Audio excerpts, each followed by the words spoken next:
Eh bien bonjour à tous messieurs dames, bienvenue sur cette nouvelle vidéo, j'espère que vous allez bien, c'est Fukio, aujourd'hui on se retrouve, on est le 7 mars 2023, il est exactement 22h55, 21h55 pardon, nous sommes 30 minutes avant la fermeture de Wall Street à peu près.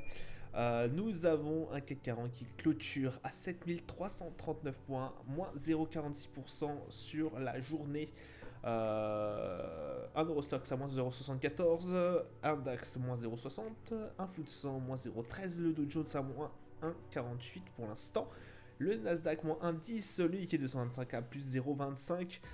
Au niveau de notre pétrole, belle chute aussi du pétrole, hein, là moins 3,57, 83,17$, le 11 d'or aussi, belle chute, 1814 $46, moins 2% et quelques, l'euro USD à 1,055, Bitcoin 22 071 $, palmarès du SRD Genomic Vision qui fait une énorme performance, plus 68,77%, Poxel plus 26,07%, Balio plus 7,81%. Au niveau des plus fortes baisses, ESSO moins 5,50, Avenir Télécom moins 12,35 et Ginseng Biolo moins 21,75. Aujourd'hui, grosse séance, séance particulière. Nous avons eu la conférence de Jérôme Powell devant le Sénat américain. Et ça c'est, comment vous dire, pas très bien passé en tout cas pour les marchés. Ça n'a pas été du goût des marchés. Et effectivement, après qu'on ait eu hier, je vous avais dit qu'on avait fait un pic au sommet, 7400 points, on a été les chercher ces 7400 points au niveau du 440. Voilà, moi je m'attendais à ce que Jérôme Powell soit un peu plus compatissant, mais bon, on avait quand même des doutes là-dessus. Voilà. Bon, après je vous ai parlé du 440. Il y avait une certaine bonne atmosphère, j'ai envie de vous dire, en ce début de semaine, malgré qu'il n'y avait pas beaucoup d'investisseurs hier. Aujourd'hui, voilà, conférence de Jérôme Powell, donc là, on se cale et tout, on se demande voilà ce qui va en résulter. On avait eu certaines craintes, mais voilà, on pensait que effectivement il allait peut-être être un peu plus compatissant. Alors après, j'ai envie de vous dire, il y avait certaines choses effectivement, l'emploi, l'inflation, qui nous indiquait qu'il allait un peu mettre des bouchées doubles, mais on avait eu aussi des facteurs inverses comme certains représentants de gouverneurs de Fed, de banques centrales, des banquiers centraux, enfin le comité autour de Jérôme Powell qui nous avait sorti quand même que voilà, il pourrait y avoir effectivement une levée de taux, mais progressive, comme voilà, et voilà, toujours amener progressivement les taux plus forts. Enfin, les augmenter petit à petit, mais voilà, dans une durée beaucoup plus longue. Ce qui avait un peu, j'ai envie de vous dire, apprécié les marchés. Bon, là, on est quand même sur une véritable, voilà, pas demi-mesure, parce que Jérôme Powell a prévenu les sénateurs que le taux d'intérêt finaux serait probablement plus élevé que prévu. Demain, il s'exprimera du coup devant la Chambre des représentants avec pratiquement un même discours, j'ai envie de vous dire. On aura aussi à la même heure, de toute façon on verra sur le calendrier d'annonces économiques, les offres d'emploi au niveau des US qui tomberont. Donc voilà, ça n'a pas du tout plus forcément marché. Le Nasdaq qui prend moins 2% je crois et quelques, ouais, on est à peu de choses. Oh ça va, pardon, c'est le Dow Jones qui prend moins 2%. Le Nasdaq à moins 1,12. Bon, ça fait mal, je suis d'accord. On va voir ce qu'il en résulte demain, mais je pense que ça va être à peu près le même discours, de toute façon. Voilà, c'est ça, je pensais pas que ça allait faire aussi mal que ça. Ça n'a pas du tout été apprécié au niveau des marchés. Après, il fallait s'en douter, et j'ai envie de vous dire, avec tout ce que je vous ai dit auparavant, il fallait s'en douter que ces taux ne pouvaient pas, qu'on avait prévu, ne pouvaient pas rester voilà, aussi compatissants, j'ai envie de vous dire. Il fallait que ces taux soient relevés, hein. Il fallait qu'on remonte, certes, mais on a toujours cette part d'incertitude au niveau des chiffres de l'inflation qui vont tomber pour le mois de février, qui tomberont dans une semaine et quelques. Voilà, est-ce qu'on est pas sur juste un tout petit pic et puis ça va redescendre? Vraiment, on va attendre les prochaines taux d'inflation au niveau des US. Ça se trouve, on sera agréablement surpris ou pas du tout. Et donc là, voilà, ça aurait été mieux d'aviser à ce moment-là. Là, il nous manque les chiffres de l'emploi aussi, donc ça va être le chômage. Ça va être un peu plus compliqué. Bon, restons focus là-dessus. Jérôme Powell qui du coup voilà, fait chuter les marchés, hein. Vraiment les marchés dans le rouge. Et encore ça va, là où on prend énormément cher, hein, c'est au niveau du Bitcoin, hein, messieurs dames, Bitcoin qui prend déjà pas mal, hein, par rapport à la semaine dernière. Déjà la semaine dernière c'était pas glorieux. Là ça prend aussi cher, hein, forcément. Alors Bitcoin et puis aussi le Nasdaq qui était déjà, hein, je vous avais dit, un peu émoussié. Alors là, on va retomber sur les niveaux techniques. On va voir ce que ça va donner demain. Restons focus et attention. Calendrier d'annonce économique, donc du coup, on a eu la balance commerciale australienne et les taux d'intérêt australiens qui sont sortis au niveau de la décision, au niveau des décisions de la banque centrale australienne. Donc 3,6, c'est ce qu'on espérait. Une balance commerciale moins puissante que ce qu'on espérait aussi. On attendait 12,5 milliards, on a eu que 11,6.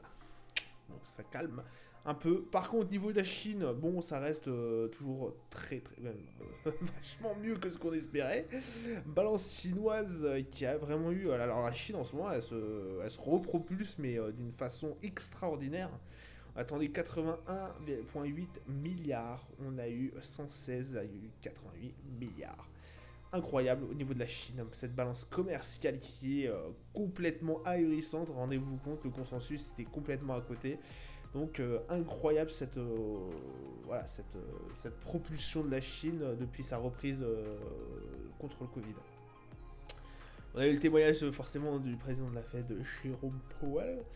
Demain, nous aurons la balance commerciale canadienne, balance commerciale US, les offres d'emploi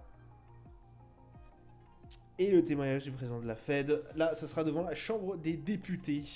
Donc on aura vraiment alors 14, balance commerciale à 14h30, voilà, 30 minutes avant le discours, on aura la balance commerciale qui sortira au niveau des US, et en même temps que le discours de Jérôme Powell, on aura l'offre d'emploi au niveau des US et la décision des taux d'intérêt, mais là ça sera au niveau de la BOC, donc la Banque Centrale Canadienne, qui normalement ne doit pas remonter ses taux d'intérêt.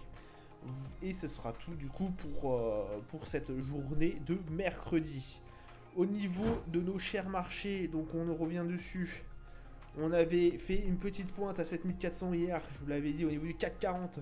On est bien redescendu, 7328 points. On reste toujours au-dessus des 7300, il faut toujours se le dire, hein. On les a acquis pour l'instant et ce support, on espère, va tenir pendant un petit temps. On a toujours un MACD bien haussier, on n'a toujours pas eu de respiration, rendez-vous compte, depuis le début de l'année. Incroyable. RSI en zone pratiquement, voilà, sur achat. Bon, même si on redescend un tout petit peu, ça reste très très correct dans l'ensemble au niveau du CAC 40. Le Nasdaq, bon, le Nasdaq ça va à peu près, j'ai envie de vous dire, c'est pas celui qui a pris le plus cher. Normalement, ça aurait été vraiment. Alors, je pense que les marchés avaient assez bien anticipé au niveau du Nasdaq. Bon, on est à 12 151 points pour l'instant. Bon, il reste un peu de temps de cotation, mais bon, ça devrait grossièrement pas foncer sur la barre des 12 000. À mon avis, on va rester au-dessus de cette barre des 12 000. Un RSI en tendance neutre et un MACD sans tendance réelle. Toujours cette barre entre les 12 000 et les 13 000 points. Le Brent, 83,31 $. On prend une grosse claque, on était bien parti sur pratiquement 5 séances, même 6 séances. Donc ouais, 5, grossièrement, je sais plus compter. Sur 5 séances haussières, on est revenu sur les 83 $. Voilà. Donc là, ça range toujours entre les 90 et les 80 dollars, ça ne va pas énormément bouger, même si on a voilà, des grosses journées de baisse ou de hausse. Grossièrement, ça ne bouge pas énormément sur le Brent. Voilà, en daily, il se passe pas non plus énormément de choses. Le RSI en zone de neutralité, hein, il va céder sans tendance. Le 11 d'or, alors le 11 d'or, il a pris une claque lui aussi, hein. Là, il a pris une énorme claque. On est reparti sur le support des 1810. Moi qui me pensais être tiré d'affaire et peut-être aller chercher les 1910 justement, voire les 1900 tout court. Ça reste compliqué pour notre once d'or favori. Voilà, on va aller chercher les 1800, on va voir 1810, 1800 et quelques. On va voir si par la suite on va rebondir ce support qui avait déjà été travaillé une fois ici ou qui nous avait permis de nous en sortir. On va voir si là on va essayer de reprendre une impulsion pour aller toucher les 1900. Sachant que là, bon, forcément, avec l'annonce de Jérôme Powell, la chute des indices et autres, ça a vu un peu rouge en ce moment sur l'or.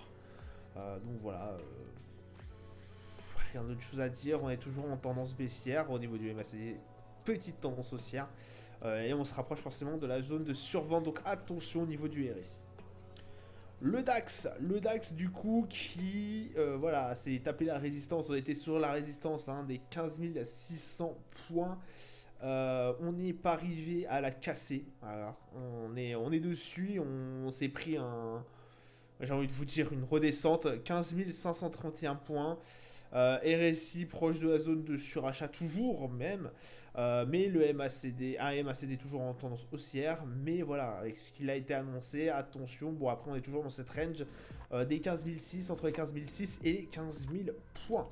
Le S&P qui a été essayé de rechercher au-dessus, moi pendant un moment j'ai espéré aussi qu'on remonte au-dessus de cette barre des 4041, et bah non, ce support ayant été cassé certes à la baisse, il fait office, j'ai l'impression, en tout cas on s'est fait refouler à ces 4000, à ces 4041, donc bah écoutez, pour l'instant il fait office de résistance, donc c'est un support résistance, alors pour l'instant il a fait plus ce rôle de résistance qu'autre chose, j'ai envie de vous dire, mais voilà, 3987, on s'est fait rejeter les 4041. Donc un peu les boules là-dessus, je pensais qu'on aurait pu, avec la séance d'hier, remonter, mais bon, forcément, séance baissière, et grosse séance baissière en plus sur certains indices, comme vous allez le voir par la suite, ça va être compliqué, donc voilà, bon, on est repassé en dessous de la barre des 4041, dommage, j'aurais espéré un peu plus. Un RSI qui est en zone de neutralité, un MACD sans réelle tendance. Le Dow Jones, voilà, le Dow Jones c'est pareil, on avait eu 4 belles séances, assez belles séances. Bon, celle d'hier avait été un peu mouvementée, enfin, fin de séance dernière, on a été un peu mouvementé. Là, on repasse en dessous de la barre des 33 000. Alors, est-ce que on a retapé le support? À mon avis, on a retapé le support. On espère que ce support va retenir encore le Dow Jones entre les 34 et les 33 000. Je l'espère fortement. Sinon, il ne faut pas oublier voilà, qu'on sera aux environs entre les 33 000 et les 31 353. Donc attention, c'est comme j'ai envie de vous dire, le S&P, là on est sur des supports assez techniques, donc des supports qui n'ont pas été breakés depuis un petit moment quand même, hein. Voilà, les 33 000, ça fait depuis début novembre qu'on n'a pas été en dessous. Donc restons focus sur les marchés, attention, support très technique, pareil sur le S&P, est-ce qu'on l'a vraiment breaké ou pas, et puis voilà. Je vous souhaite une excellente journée à vous, bonne soirée, bon trade à vous pour ceux qui vont trader demain, et je vous dis à plus tard, ciao ciao.